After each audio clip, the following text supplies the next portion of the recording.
Let's begin by telling you that the People's Democratic Party has asked former President Goodluck Jonathan to contest the 2027 presidential election on its platform.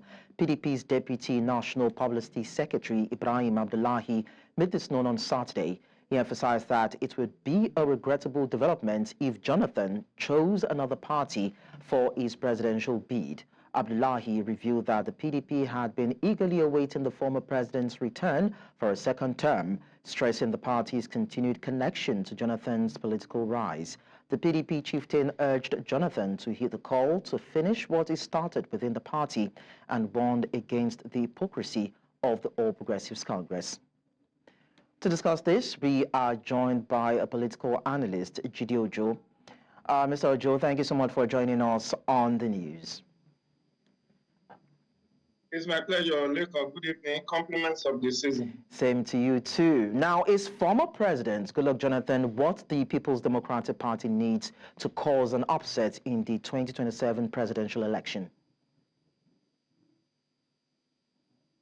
I'm not sure PDP knows what it needs because prior to now, we've been hearing about a section of PDP trying to project and promote Oyo State Governor Seyi Makinde as his 2027 candidate. But there seems to be another group, maybe the northern group within the PDP, who feels that backing Goodluck Jonathan may be their wild card and a sure banker for them back to Afro. But I doubt if Goodluck Jonathan will be naive to eat that call when there has not been effective reconciliation effort to strengthen the leadership of PDP. As we know, there is leadership crisis in PDP.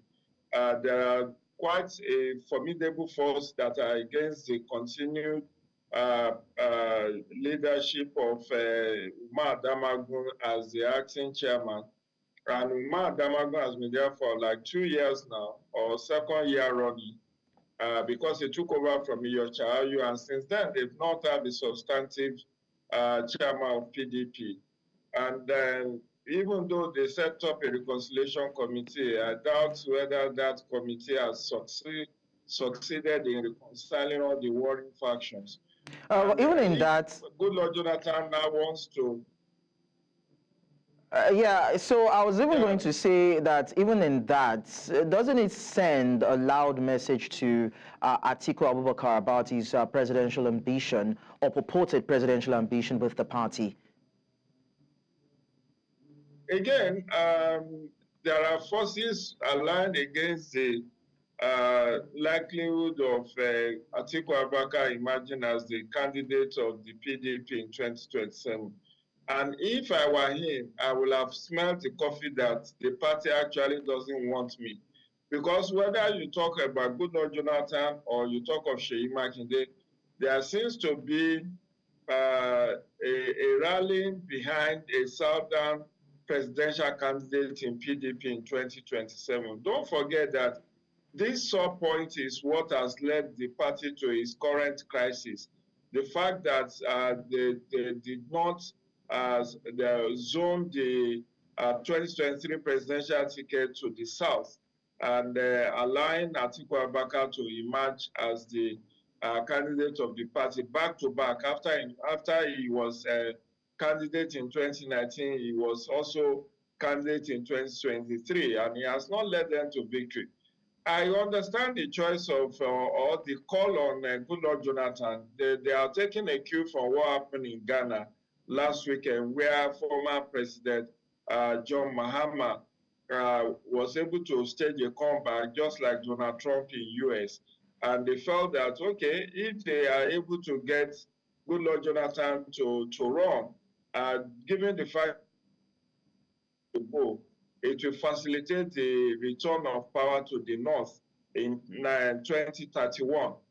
So it's just those kind of permutations and forecasting that those who are promoting the Goodluck Jonathan presidential ambition seems to be. But it's not new. Recall that ahead of 2023, there were even a group that went to court to seek the court interpretation whether the alteration of the Constitution in 2018, which prevents anyone who has served out the remainder of the tenure of his principal to be limited to one term in office, whether it will affect Goodluck Jonathan, given the fact that as at the time he served, that law has not been promulgated, and whether the law has a retroactive effect. And Bayelsa High Court, either Bayelsa or Rivers State High Court, actually said, okay, that constitutional alteration does not have retroactive effect. Okay. In which case, it can only take effect from 2018 when it was promulgated. Okay. So by and large, it's all part of political permutations ahead of 2027. All right. So in your response, you talked about the internal wranglings within the hierarchy of the PDP. Some people see Jonathan as a unifier, something that Atiku couldn't do. Do you see that playing out probably if he comes back to the party, or would you be probably expecting some sort of merger between Jonathan, Atiku, and Peter Obi? Well, Jonathan hasn't expressly said he's no longer in PDP, unlike Obasanjo that openly tore his membership card. So Goodluck Jonathan hasn't told anybody that he has left PDP. It's just that he has been dormant and has not been active in the PDP affairs. But again, I know if he throws his heart into the fray, someone like Nyesom Wike would defer to him, given the fact that the wife of Goodluck Jonathan played a critical role in the meteoric rise of Nyesom Wike in the politics of Rivers State. And of course, also, the fact that Goodluck Jonathan also facilitated the political, ascendancy of Nyesom Wike. Don't forget, he served as Minister of State under the Goodluck Jonathan presidency, Minister of State for Education. So by and large, I think, yes, to a very great extent, Goodluck Jonathan is a unifier, and it seems to appeal across all the geopolitical zones. But whether APC will just fold his arm akimbo and watch, this development, recall that the power of incumbency is with the APC. And even if the two of them are fielded, I mean, in the event of Bola Tinubu of APC and Goodluck Jonathan in PDP, I'm not too sure whether, given the situation as it is, whether Goodluck Jonathan, having been out of power for about 8 years, will be able to dislodge a APC presidential candidate. So what about the campaign posters that we, according to reports, saw that said to be flooding the north, and some political figures saying that he should run or join the race? Could that be a speculative choice, or maybe a shift by the region to want to unseat the president? Well, don't forget that early in the year, it was from the northern Nigeria we had those who are calling for regime change, asking the military to take over, particularly during the August end-part governance protest. So they possibly have looked at the crystal ball and felt that, okay, in order to dislodge APC, they need a southern presidential candidate in PDP.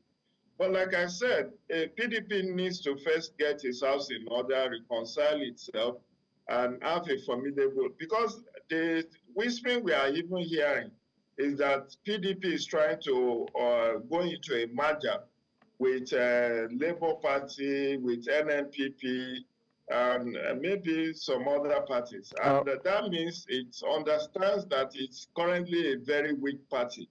And you could see the gale of defection, not only from Labour Party to APC, but from PDP. Just last week, the daughter of James Ibori of Delta State defected from PDP to APC. So they need to halt that gale of defection, effect a formidable reconciliation, and then they can talk about 2027. Right now, it's very speculative because the the INEC hasn't blown the whistle for political activities All right, to start thank at the end you. of 2026. Yes, well-noted political analyst Judy Ojo, thank you so much for sharing your thoughts with us. Let's now, of course, let's now talk about Rivers' political crisis. Now, Senate President Godswill Akpabio has criticized Governor Siminialayi Fubara for his handling of the state's political crisis, which has placed him at odds with the Federal Capital Territory Minister Nyesom Wike, the Speaker, and the majority of the State House of Assembly members, along with key stakeholders in his People's Democratic Party.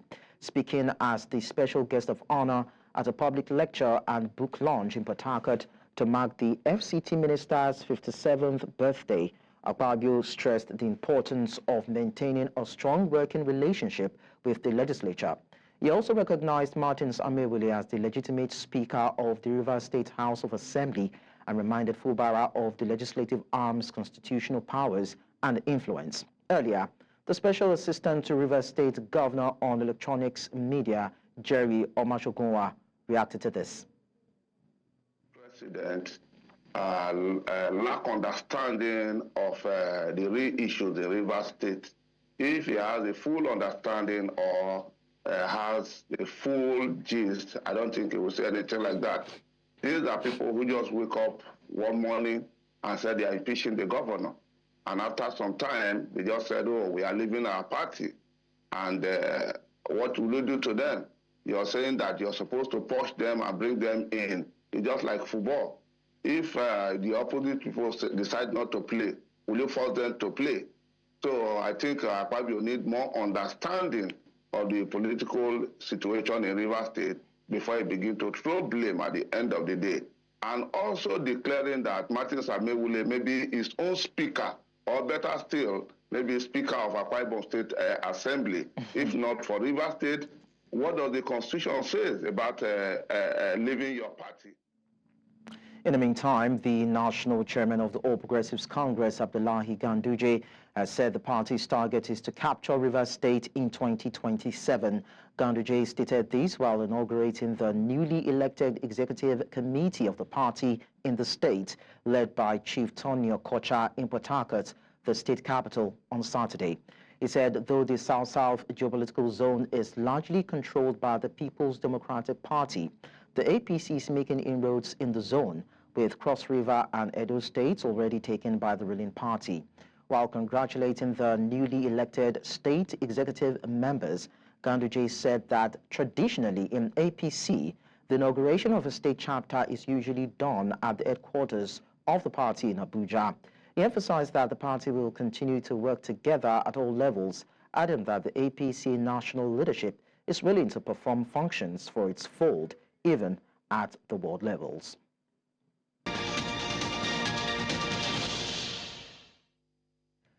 Many thanks for staying with us. When I tell you that Bauchi State Governor Bala Mohammed has called on President Bola Tinubu to remove what he termed excess baggage from his cabinet, accusing certain members of undermining the president's administration. Speaking at the commissioning of the 14.1-kilometer Umakali-Iberi Road in Rivers State, Mohammed stressed the importance of prioritizing governance over political maneuvering. He praised Rivers State Governor Siminialayi Fubara for delivering impactful governance despite political hurdles and expressed confidence in his leadership.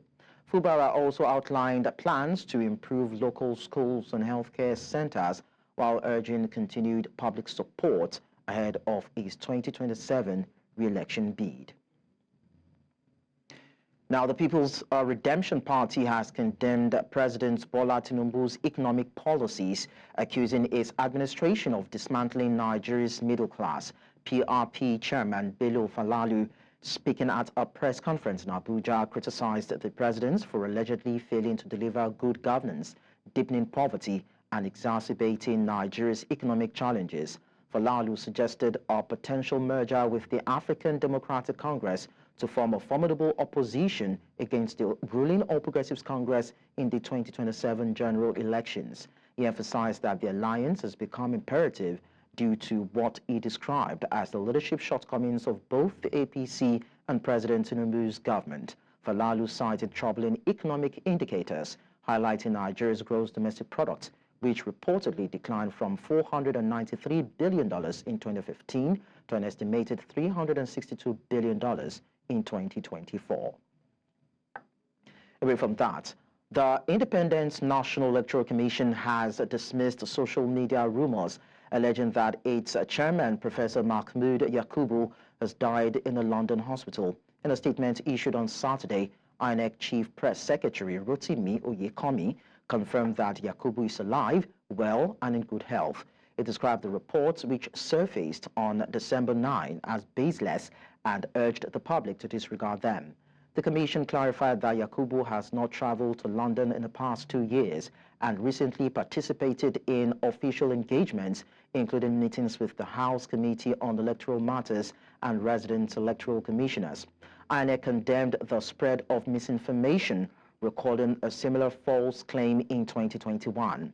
It reaffirmed its commitment to combating fake news through credible media partnerships and proactive communication.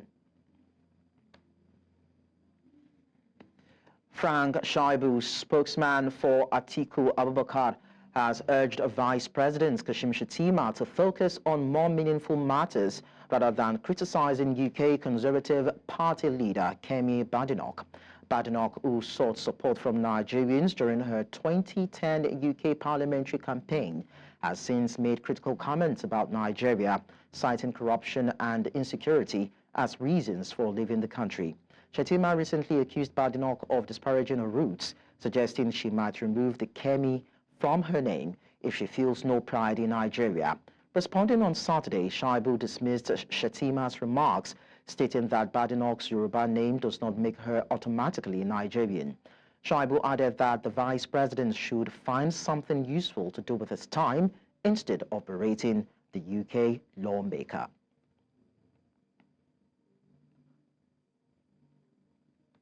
And now to this. Youth Rights Campaign has called for the release of a nurse, Olamide Thomas, who was allegedly arrested by the operatives of the Lagos State Police Command on Friday. According to the organization, Thomas was arrested by the police for her open criticism of the police and the bad governance at the local, state, and federal levels of government in Nigeria. In a statement signed by the YRC National Secretary Francis Nwakpa, the group specifically accused a spokesman of the police, Olumuyiwa Adejobi, of allegedly being responsible for her arrest over critical posts she made on social media about the enforcement agency's high-handedness.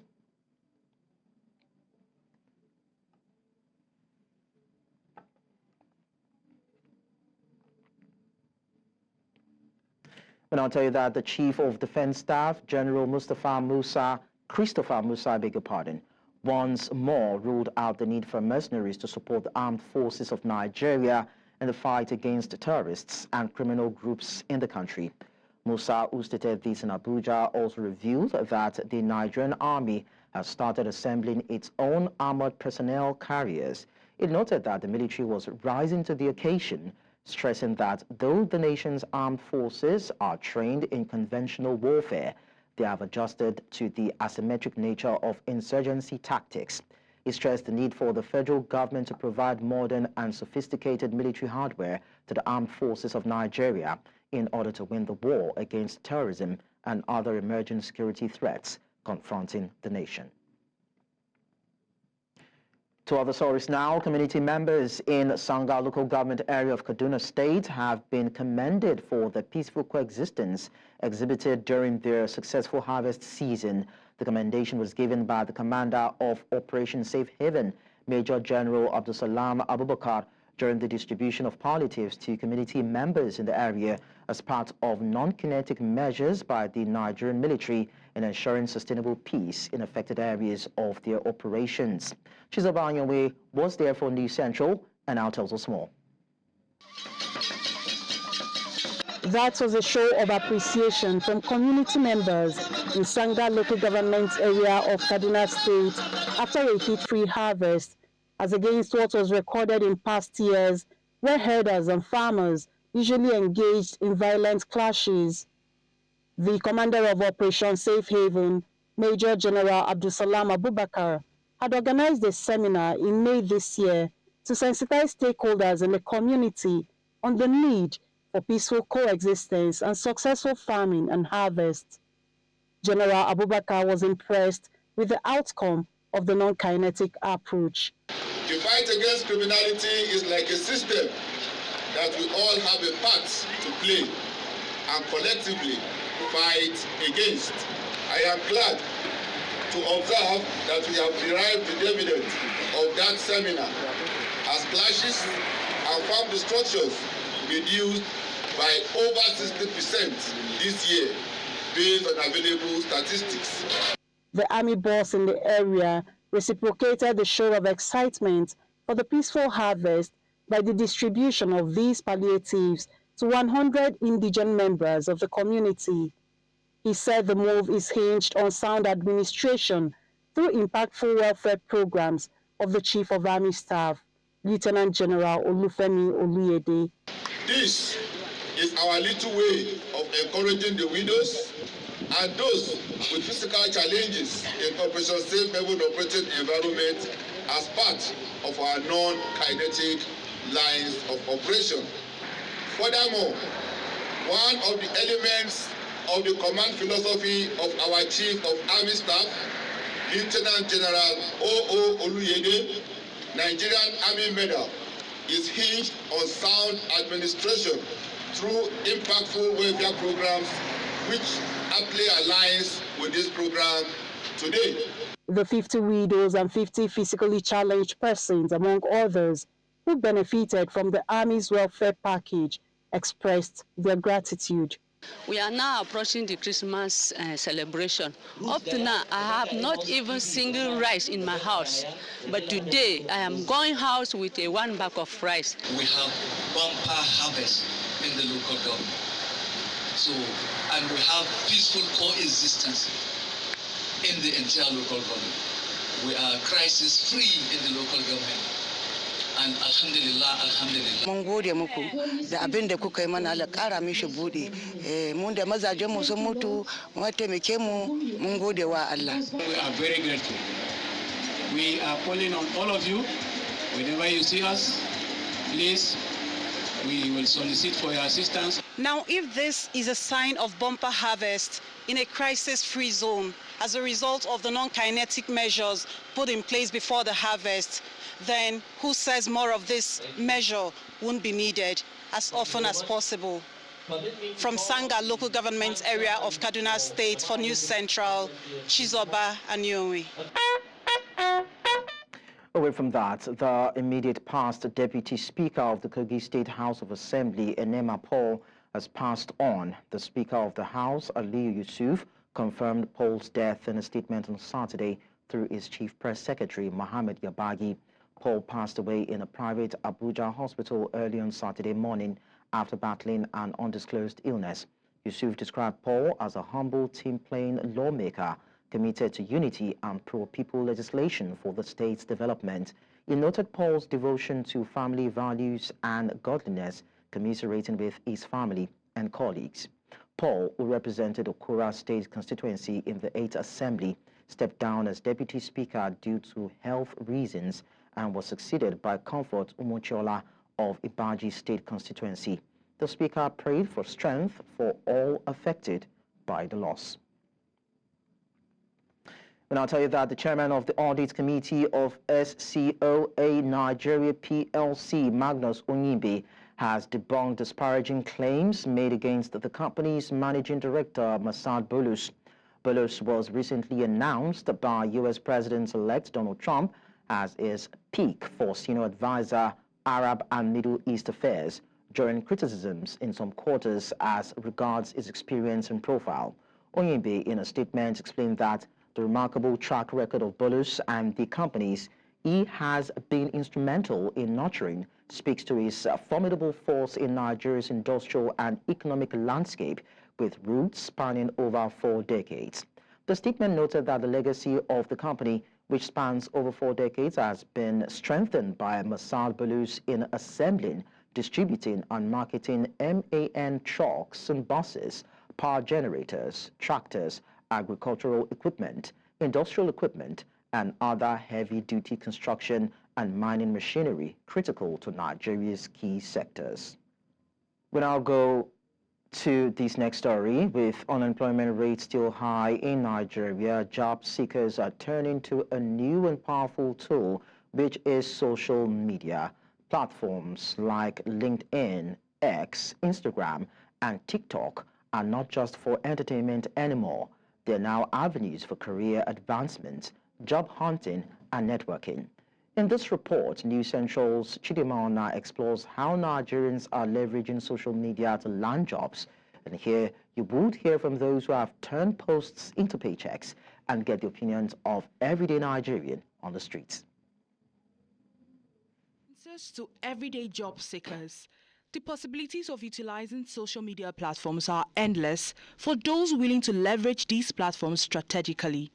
Meet Olive Emodi, a social media influencer who has transformed her talent for creating relatable content into a thriving career. She shares how social media continues to open doors for young talents, providing them with unprecedented opportunities to kickstart their careers. There are some children whose talents have been launched on social media, gifted singers, actors, performers, and social media has afforded them an opportunity to showcase their talent in a place where the world has become a global village. So we've seen directors, producers around the continent finding their next talent on social media. Social media isn't just for influencers. Eunice Eze, a remote product designer, says LinkedIn and YouTube helped her secure her dream job. Eunice shares how regular updates to her profile and showcasing her projects online led to her getting freelance gigs. Moving on to 2022, I also did HNG, but while I was doing all these things, I was getting like little freelance contract jobs for companies to just maybe design something, design a website, or work with them for a month and stuff. So I was just watching YouTube videos, being part of internships, and yeah, that's how I built the skill of being a designer. The most important thing aside all these things is yourself. So if I did not push myself to do all this, I mean, because I was spending money on data, I was spending my time, and I was not really getting like any job. So you have to just be patient with yourself, trust yourself, and push yourself to keep doing it. But it's not all about the elite professionals or influencers.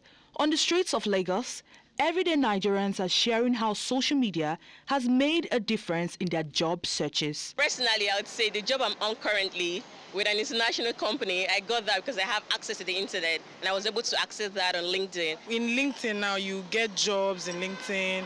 Even on Instagram, some people just go their way, they'll post and like say, okay, this is one job opportunity, and I think so. While social media is transforming Nigeria's job market, making it more accessible, experts warn job seekers to tread carefully due to scams and fake job postings. In Lagos, reporting for News Central, I am Chidimma Ona. Beauty enthusiasts and hair professionals have once again called for the celebration of African beauty and identity, highlighting the richness of the African natural hair and its significance to Black culture. This was demonstrated at the Afro Hair Culture and Beauty Festival organized by the African Hair Summit, which brought together hair experts and beauty enthusiasts in Nigeria's capital, Abuja. Our correspondent, Joshua Marai, was at the festival and found in this report. It was the Afro Hair Culture and Beauty Festival, an annual natural hair and beauty event focusing on the uniqueness of the African hair, while at the same time highlighting the essence, beauty and style of the African woman. This year's edition took place in Nigeria's capital, Abuja, and was organized in collaboration with the Federal Ministry of Information and Culture, alongside several other global brands. Speaking about the initiative, the organizer highlighted the importance of embracing natural hair and unique features as symbols of pride and identity. It's going to bring so much light to their sense of beauty and how they perceive themselves, you know, especially when they're with other people, nationalities and all of that. So I'm really excited because this event and this project is here to boost the self-confidence of a lot of people who feel like, oh, all they have is their natural hair. They don't have money to buy Brazilian hair and all of that. But we're here to let them know that what you have, your natural hair, is more than enough. It's all you need, in fact, you know, to be beautiful or to feel beautiful. On the sidelines were key sessions where facilitators addressed the pressing needs of the average African woman. So the workshop really was about empowering, women who either who have businesses, or who just want to learn how to style natural hair for themselves, for their daughters, for a loved one, and how to do it in the proper way. So this was just equipping them with the right information on how to go about doing all these things. Absolutely. So the session today addressed hair loss solutions. Right? So what we did was we went over the causes of hair loss. We went over how your lifestyle, your diet can cause or be a contributing factor to hair loss. We also went over the type of products you need to use and the regimen you need to use in order to restore the hair. And we closed the session out today with live hair and scalp analysis. With a lineup of workshops, exhibitions and discussions, organizers of the Afro Hair Culture and Beauty Festival said the goal of the event is to empower individuals to celebrate our uniqueness and redefine beauty in today's society. In Abuja for News Central, I am Joshua Imarayi. In Africa, we tell you that Madagascar has begun preparations for the approaching Cyclone Chido, with authorities warning of potential landslides and intensifying efforts to mitigate risks during the cyclone season. Disaster management teams have set up emergency shelters for displaced residents and are clearing plastic waste from drainage canals in the capital, Antananarivo, to reduce flood risks. Local communities have started reinforcing roofs and securing essential supplies in anticipation of severe weather conditions. Meanwhile, Mayotte, another Indian Ocean island, has declared a red alert as Cyclone Chido approaches. Authorities in both regions are urging residents to remain vigilant and follow safety guidelines as they brace for the storm's impact.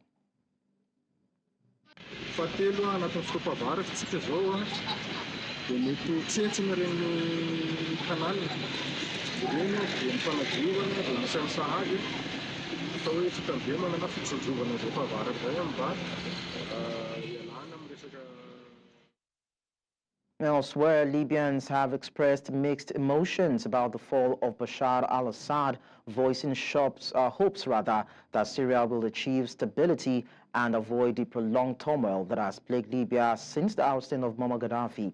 13 years after Gaddafi's removal, Libya remains divided and unstable, standing as a cautionary example.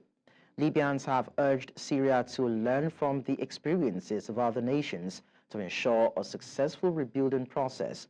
The developments in Syria have drawn global attention, with many hoping for a peaceful and united future for the war-torn nation.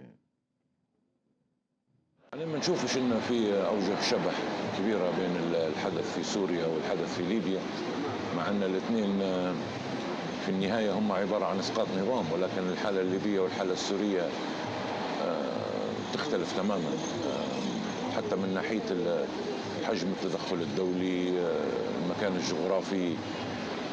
الوضع السوري يختلف عن الوضع الليبي، ولكن كمحصلة تم إسقاط النظام السابق في ليبيا وتم إسقاط النظام حاليا يعتبر السابق في سوريا، لكن الحالتين ليسا متشابهان.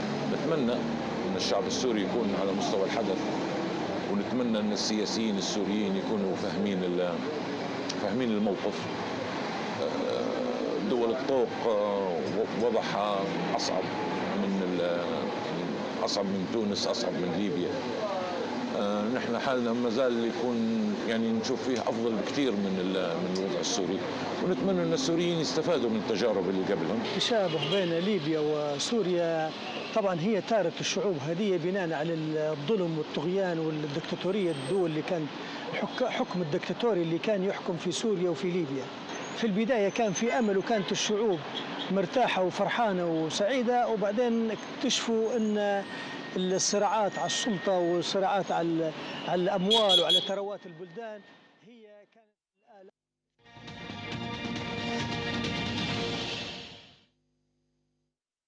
From other continents, we tell you that tens of thousands of protesters celebrated outside South Korea's National Assembly after lawmakers impeached President Yoon Suk-yeol over his failed attempts to impose martial law.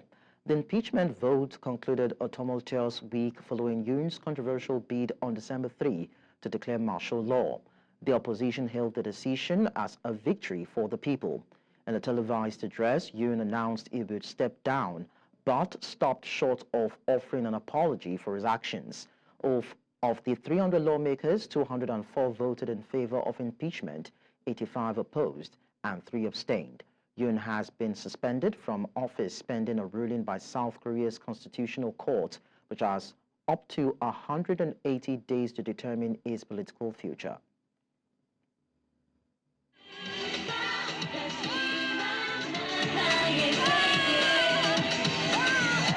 이번 탄핵은 당연한 결과고 지난주에 됐어야 될 게 너무 늦게 된 감이 없지 않습니다.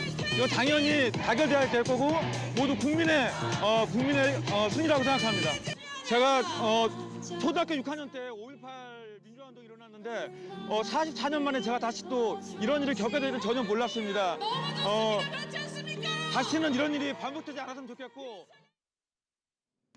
Talking business now, the federal government of Nigeria plans to raise 120 billion naira through a bond auction on December 16, 2024 to finance its budget deficit. The move comes amid cautious market dynamics, with investors closely watching the government's borrowing plans. Perpetua Fasami Peter has more in today's business news.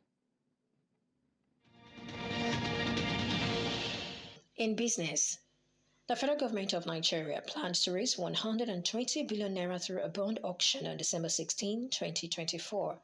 This was announced by the Debt Management Office. The offering includes a 19.30% April 2029 bond of 60 billion naira and an 18.50% February 2031 bond of 60 billion naira, with the settlement date of December 18. Priced at 1,000 naira per unit, the bonds offer semi-annual interest payments and full principal redemption at maturity.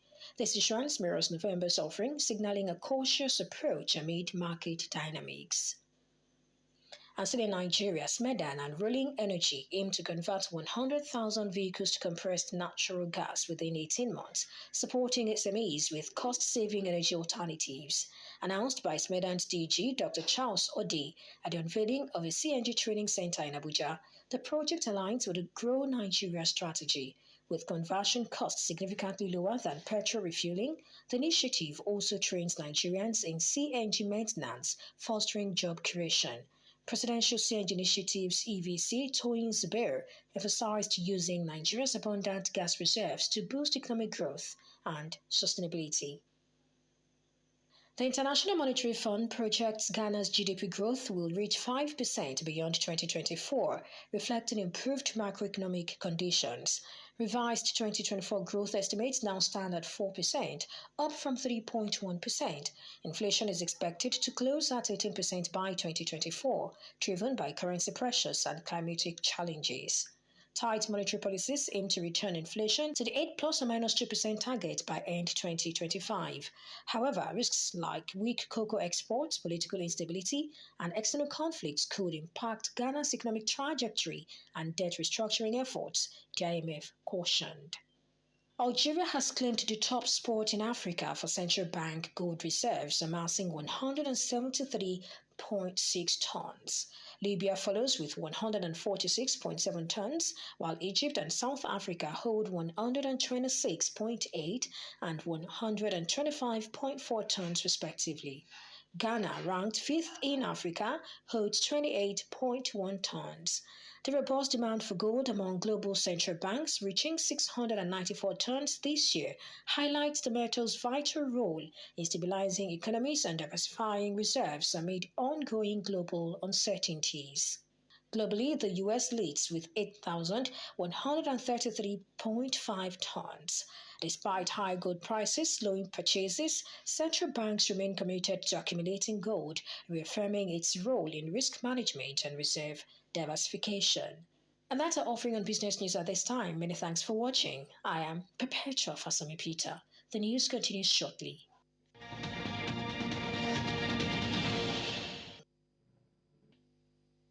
In the Nigeria Premier Football League, Lobby Stars of Makurdi climbed out of the relegation zone with a crucial 1-0 victory over Plateau United at the Lafia City Stadium. The game's only goal came right before halftime, courtesy Wahid Adebayo, who struck on the 45th minute. This marks Lobby Stars' 4th win in their last 15 meetings with Plateau United. Meanwhile, it is another blow for Plateau United, who suffered their 8th straight away defeat this season. With this result, Lobby Stars now move up from the bottom of the table to 15th place, while Plateau United slip to 16th, adding more pressure as the season progresses. Premier League table toppers Liverpool, held at home by Fulham, could have their lead cut to just 2 points tomorrow evening when Chelsea welcome Brentford to the Stamford Bridge. Manchester City will also look to move closer as they take on neighbours Manchester United. Liverpool fought back twice with 10 men to draw 2-2 against Fulham, thanks to a late equaliser from returning star Diogo Jota. Arsenal, on the other hand, were held to a goalless draw at the Emirates Stadium by Everton. The draw means Arsenal dropped to 3rd place behind 2nd place Chelsea. Van Nistelrooy's first away game as Leicester City's manager ended in their heaviest defeat of the season, losing 4-0 to Newcastle United.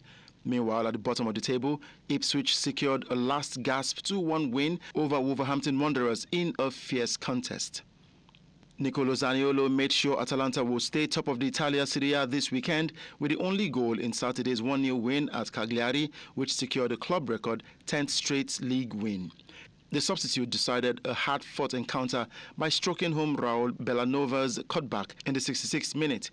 The victory moved Atalanta to 37 points at the top of the Serie A table, and Atalanta manager Gasperini was not happy with his players' performance as after impressing in Tuesday's 3-2 defeat to Real Madrid, they struggled against Cagliari, who are 15th and only 2 points above the relegation zone. Atalanta, who also struck the post through Ademola Lookman almost straight after Zaniolo's winner, only came away with all 3 points thanks to a brilliant performance between the sticks from their goalkeeper, Marco Canasechi, who pulled off 3 stops in the 6 minutes before the break and saved the win in stoppage time by keeping out Leonardo Pavoletti's header. Bayern Munich suffered their first German Bundesliga loss under coach Vincent Kompany with a 2-1 defeat at Mainz on Saturday. The loss allowed defending champions Bayer Leverkusen, who won 2-0 at Augsburg, to cut Bayern's gap at the top of the table to 4 points. 2 goals from Jae-Sung Lee took Mainz to the shock home win. Injuries meant Kompany was unable to call on several first-team regulars, including Harry Kane, Manuel Neuer, Alphonso Davies, Kingsley Coman, Serge Gnabry, and Yao Palinia. Mainz boasted a better-than-expected home record against the German giants, having won 3 of their past 4 home games against Bayern. The result moved Mainz 05, who battled relegation last season, up to 6th position on the table. And that's a wrap on Sport Update. I am Udoka Njoko.